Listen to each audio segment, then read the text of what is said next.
Assalamualaikum warahmatullahi wabarakatuh. Ya hadratin Nabi Mustafa Muhammadin sallallahu alaihi wasallam wa ala alihi wa sahbihi wa naqusu lahumul Fatihah. A'udzu billahi minasyaitonir rajim. Bismillahirrahmanirrahim. Alhamdulillahi rabbil alamin arrahmanir rahim maliki yaumiddin. Iyyaka na'budu wa iyyaka nasta'in ihdinas siratal mustaqim. Siratal ladzina an'amta 'alaihim ghairil maghdubi 'alaihim waladdallin. Maulaya sholli wa sallim daiman abada ala habibika khairil khalqi kullihim. Dolamtu sunnata man ahyadz dzulama ila anistakat qadamahu durra min warami. Maulaya sholli wa sallim daiman abada ala habibika khairil khalqi kullihim wasyadda min saghobin aksha'ahu wa tawa tahtal khijarati kashan mutrafal adami. Maulaya sholli wa sallim daiman abada ala habibika khairil khalqi kullihim wa rawadathul jibalu summu min dhahabin anabsihi fa araha ayyama syamami. Maulaya sholli wa sallim iman abada ala habibika khairil khalqi kullihim wa akadat juhdahu fiha daruratuhu inna darurata la ta'du alal isami. Maulaya sholli sallim daiman abada ala habibika khairil khalqi kullihim.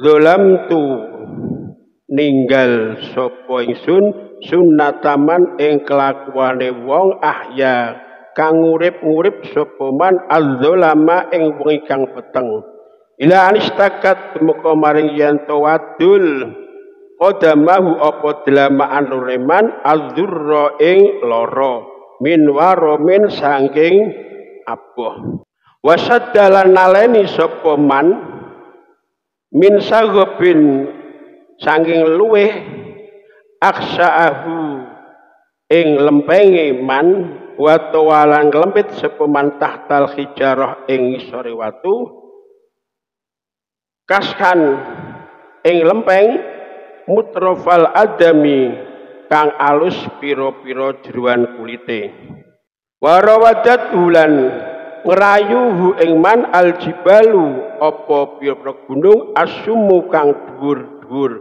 min dahabin saing mas annabsi saking arah awake man fa araha mongko nekataken sapa man ha ing jibal ayyama samamin ing mengo kelawan endine mengo wa kadat lan ngukuhaken zuhdahu ing zuhde man fiya ing dalem jibal daruratu apa banget butuhe man innal darurata satuhune darurah la takdu gak ngliwati darurah alal isami ing asip pira-pira wong sing duweni pangersan.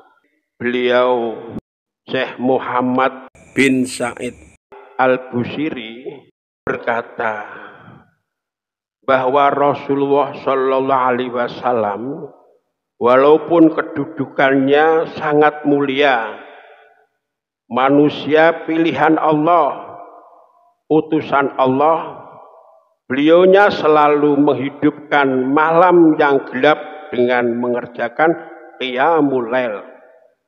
Sampai kedua telapak kaki beliau nampak sakit dan melepuh. Ini kata daripada Syekh Muhammad bin Said.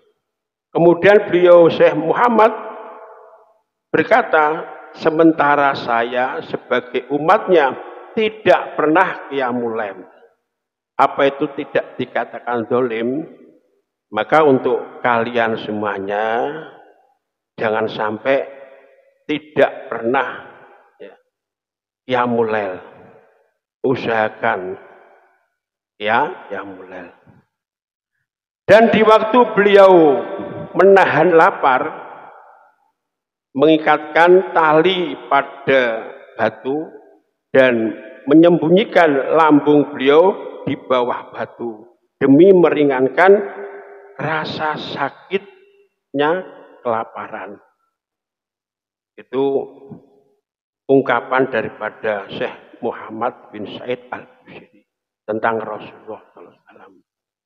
Kemudian lanjutnya, perbuatan Rasulullah semacam itu bukan berarti Rasulullah tidak mampu mencari maisha atau kehidupan atau makan. Tetapi karena zuhudnya Rasulullah.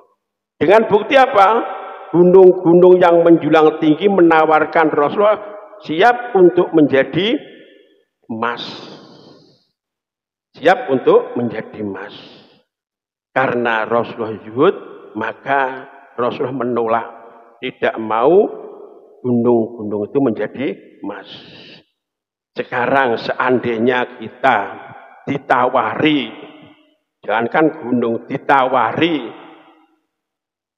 diberi uang untuk memilih calon, misalnya bupati, gubernur, presiden, DPR, dan seterusnya, apakah kita akan goyah dari pendirian kita yang awal?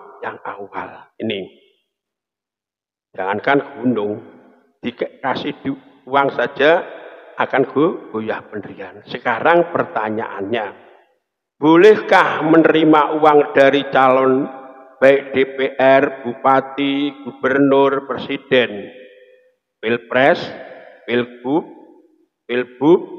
pilek, dan seterusnya? Ini bagaimana? Nah, sekarang kita tinjau terlebih dahulu. Sebelum kita menjawab boleh dan tidaknya, mari kita sama-sama untuk merenungkan sejenak alasan-alasan apa yang sebenarnya harus kita bisa menjawab hukum menerima uang dari calon pemilu. Sekarang, untuk apa kita sebagai warga negara harus mengikuti pemilihan umum? Kanggo apa? Ini pertanyaan pertama kali. Untuk apa kita sebagai warga negara harus mengikuti pemilihan umum, pilkada, pilpres, dan seterusnya? Jawabannya, sekarang kita harus tahu tujuan negara. Ya, tahu tujuan negara. Di tujuan negara Republik Indonesia dijelaskan dalam pembukaan Undang-Undang 45, yaitu untuk memajukan kesejahteraan umum, mencerdaskan kehidupan bangsa, dan ikut melaksanakan ketertiban dunia yang berdasarkan kemerdekaan, perdamaian abadi, dan keadilan sosial. Itu tujuan daripada negara Republik Indonesia. Yang kedua, kita harus tahu unsur negara. Unsur negara yaitu wilayah. Di negara ada wilayahnya, ada rakyatnya, ada pemerintahan yang berdaulat, dan ditambah lagi yaitu pengakuan internasional. Sekarang yang ketiga, kita harus mengerti definisi negara. Negara itu apa? Sebelum kita jawab menerima uang ya dari calon-calon, kita harus urut tujuan negara dan seterusnya. Definisi negara adalah organisasi kekuasaan. Di negara adalah organisasi kekuasaan. Karena apa? Di dalam negara terdapat pusat-pusat kekuasaan. Baik terdapat dalam suprastruktur politik, maupun dalam infrastruktur politik. Nah, ini harus tahu. Yang suprastruktur politik meliputi organ legislatif, eksekutif, yudikatif. Nah, di Indonesia pusat-pusat kekuasaan suprastruktur politik meliputi presiden, wakil presiden, MPR, DPR, BPK, MA. Ini yang masuk di dalam suprastruktur politik. Sekarang yang nomor 2, infrastruktur politik terdiri dari partai politik, tokoh politik, kelompok penekan, kelompok kepentingan. Ini yang infrastruktur politik. Nah, sekarang fungsi partai politik pertama sebagai sarana komunikasi politik. Artinya partai politik sebagai media perantara antara rakyat dan pemerintah, mendengarkan, kemudian merumuskan daripada aspirasi rakyat. Yang kedua sebagai sarana sosialisasi politik. Artinya diharapkan seorang atau masyarakat dapat mengenal, menghayati, dan mengamalkan nilai-nilai atau norma-norma yang berlaku di masyarakat. Dengan demikian masyarakat mengerti hak dan kewajibannya. Ini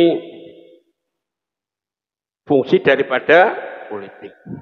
Sekarang sistem kepartean, karena di Indonesia juga ada partai. Ini ada sistem 1 partai atau partai tunggal, sistem 2 partai atau dwi partai, sistem banyak partai atau multi partai. Yang digunakan Indonesia jelas banyak partainya. Nah, sekarang pertanyaannya, dari mana atau bagaimana pihak yang berkuasa memperoleh kekuasaan untuk memerintah rakyat? Nah, atau dari mana pemerintah mendapatkan kedaulatan? Dari mana? Ini jawabannya. Dilihat dari teori kedaulatan banyak sekali. Ini saya sampaikan 2 saja. Pertama, teori kedaulatan Tuhan atau teokrasi. Artinya kekuasaan diperoleh dari Tuhan. Maka tidak aneh kalau seorang raja mengaku sebagai Tuhan, seperti contoh Raja Fir'aun ngaku pangeran. Itu karena teori kedaulatan Tuhan. Kedua, teori kedaulatan rakyat atau demokrasi. Artinya negara memperoleh kekuasaan dari rakyat. Ya, maka negara demokrasi adalah negara yang diselenggarakan berdasarkan kehendak dan kemauan rakyat. Dalam teori demokrasi, suatu negara dianggap sebagai negara demokrasi apabila dalam negara ada pemilihan umum. Nah, ini negara Indonesia ada pemilihan umum. Indonesia ada pemilihan umum. Negara Indonesia adalah negara kesatuan. Ya, harus tahu urut ini. Negara kesatuan adalah kekuasaan untuk mengatur seluruh wilayah negara berada dalam satu tangan, yaitu pemerintah pusat. Itu yang dimaksud negara kesatuan. Negara kesatuan dapat berbentuk satu, negara kesatuan dengan sistem sentralisasi. Yang kedua, negara kesatuan dengan sistem desentralisasi. Daerah diberi kesempatan untuk mengatur rumah tangganya sendiri atau disebut otonomi daerah. Nah, ini harus tahu. Sekarang teori kekuasaan. Teori kekuasaan ada yang bersifat fisik, artinya yang kuat itulah yang berkuasa. Ini ajaran Machiavelli. Kemudian yang kedua, yang bersifat ekonomi, artinya yang ekonominya mapan, kuat, ini yang berkuasa. Nah, ini ajaran Karl Marx. Sekarang jawaban ya. Pemerintah baik daerah atau pusat, kekuasaan atau kedaulatan didapat dari rakyat dengan cara pemilihan umum. Jadi pemerintah daerah, pusat mendapatkan kekuasaan dari rakyat dengan cara pemilihan umum, pilkada, pilpres, pileg dan seterusnya, pil-pilan itu. Kemudian memilih, nah ini artinya menggunakan hak suara ini. Kalau kita memilih atau menggunakan hak suara berarti kita akan mendirikan pemerintahan atau imam yang mengatur umat. Pemerintah ngatur rakyatnya. Hukumnya apa? Wajib. Sebab itu semua adalah kepentingan kita. Jadi jawaban pemerintah baik daerah, pusat ya, mendapat kekuasaan dari rakyat dengan cara pemilihan umum, pilkada, pilkades dan seterusnya. Terus memilih atau menggunakan hak suara itu wajib. Dalam kitab Al-Imamah Al-Udma Inda Sunnah Al-Jamaah di Syekh Abdullah bin Umar bin Sulaiman, ittafaqa sadul azam minal muslimin ala wujubi nasbil imam. Jadi kesepakatan umat Islam ya, menyatakan bahwa mendirikan imamah kepemerintahan ya, ini wajib. Nah sekarang bagaimana hukumnya politik uang? Ini tujuan tadi jawabannya. Maknanya mau menggunakan hak pilih tapi ada syarat sing gelem ngeweki dhuwit. Sing gelem ngeweki dhuwit ya tak coblos. Lah menerima uang semacam itu bagaimana hukumnya? Ini hukumnya haram. Hadis Abu Hurairah menerangkan salah satun la yukallimuhumullah yaumal qiyamah wa la yuzakihim walhum adzabun alim. Satu, rajulun ala fadli ma'in bitorik yamna'u minhu ibnas sabil. Nomor dua, wa rajulun baya'a imaman la yubayi'uhu illa lidunyahu in a'tahu ma yuridu wa falahu wa illa lam yafilahu. Ini yang nomor dua ini. Di orang yang harus memilih, artinya melantik kan, yang harus memilih atau menggunakan hak suaranya, tapi tidak mau kecuali harus dengan uang. Ini hukumnya haram. Ini jadi hukumnya haram, jawaban yang tadi. Nah, itu alasan dalam. Sekarang alasan yang kedua, yaitu Undang-Undang Republik Indonesia nomor 10 tahun 2016. Saya kutip bunyinya, setiap orang yang dengan sengaja melakukan perbuatan melawan hukum, menjanjikan atau memberikan uang atau materi lainnya sebagai imbalan kepada warga Indonesia baik secara langsung atau tidak langsung untuk memengaruhi pemilih agar tidak menggunakan hak pilih atau menggunakan hak pilih dengan cara tertentu sehingga suara menjadi tidak sah, memilih calon tertentu atau tidak memilih calon tertentu sebagaimana dimaksud pada pasal 73 ayat 4 dipidana dengan pidana penjara 36 bulan. Itu pirang tahun itu, 3 tahun ya. Dan paling banyak 72 bulan ping berapa tahun ping nom.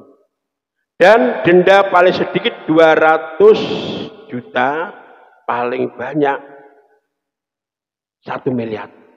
Jadi dengan dua alasan tadi dalam hadis Abu Hurairah dan dengan Undang-Undang Republik Indonesia nomor 10 tahun 2016 yang memberi dan yang diberi ya, itu hukumnya haram, tidak diperbolehkan sesuai undang-undang. Sing wae ya di unangan ya di pidana, sing tampa ya dipidana. Nah, tadi sudah jelas legislatif itu DPR ya, yang milih rakyat, eksekutif presiden rakyat, yang yudikatif ini siapa yang mengangkat? Yaitu diangkat oleh kepala negara. Jadi kita tidak berhak mengangkat, tidak berhak memilih. Jadi menurut saya kalau ada yang berpendapat boleh menerima uang untuk nyoblos dengan dalil di kitab Fathul Mu'in yang sudah saya pelajari, itu bukan urusan caleg, tapi itu urusan pengangkatan hakim. Jadi bagaimana hukum negara harus ada hakim? La budda far'un la budda min tauliyati minal imam au ma'dunihi. Jadi untuk imam, presiden atau yang mewakili ini mengangkat hakim fardu ain. Ini fardu ain. Nah, syarat-syaratnya menjadi hakim kalau menurut kita jelas harus Islam, termasuk adalah adil, tidak fasik. Nah, sekarang bagaimana seandainya yang diangkat itu atau pilihan dari presiden orang yang fasik, misalnya bekas koruptor, akan diangkat jadi hakim. Nah, kita harus mengejar ya, untuk jadi hakim itu, walaupun dengan menggunakan badlul mal. Jadi yang dimaksud badlul mal di sini itu ya dijelaskan di dalam kitab-kitab Fathul Mu'in, bahkan kitab takrib ya. Ini fa in ta'ayyana al-hasin lazimau tolabu walau bibadli malin. Kalau ada hakim yang tidak pas, tidak memenuhi persyaratan, termasuk fasik dan sebagainya, kita atau calon yang memenuhi persyaratan ini harus mengejar, artinya harus mencari bagaimana hakim tadi tidak jatuh pada orang yang fasik. Dikejar walaupun dengan menyerahkan harta. Jadi kalau alasan bibadil mal ini digunakan pemilu, ini jelas salah. Sebab di kitab-kitab semuanya yang walau bibadil mal ini masalah hakim, dan itu haknya presiden.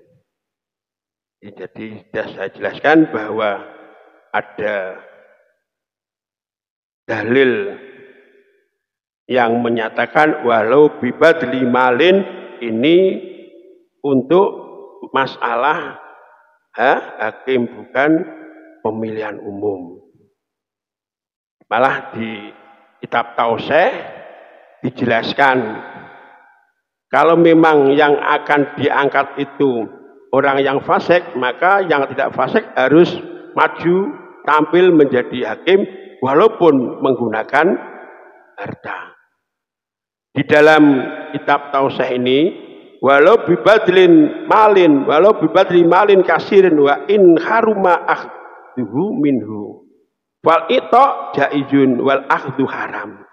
Jadi kalau ada hakim yang tidak pas fasik, ini yang calon hakim yang memenuhi persyaratan untuk menduduki jabatan hakim harus bahkan menggunakan harta.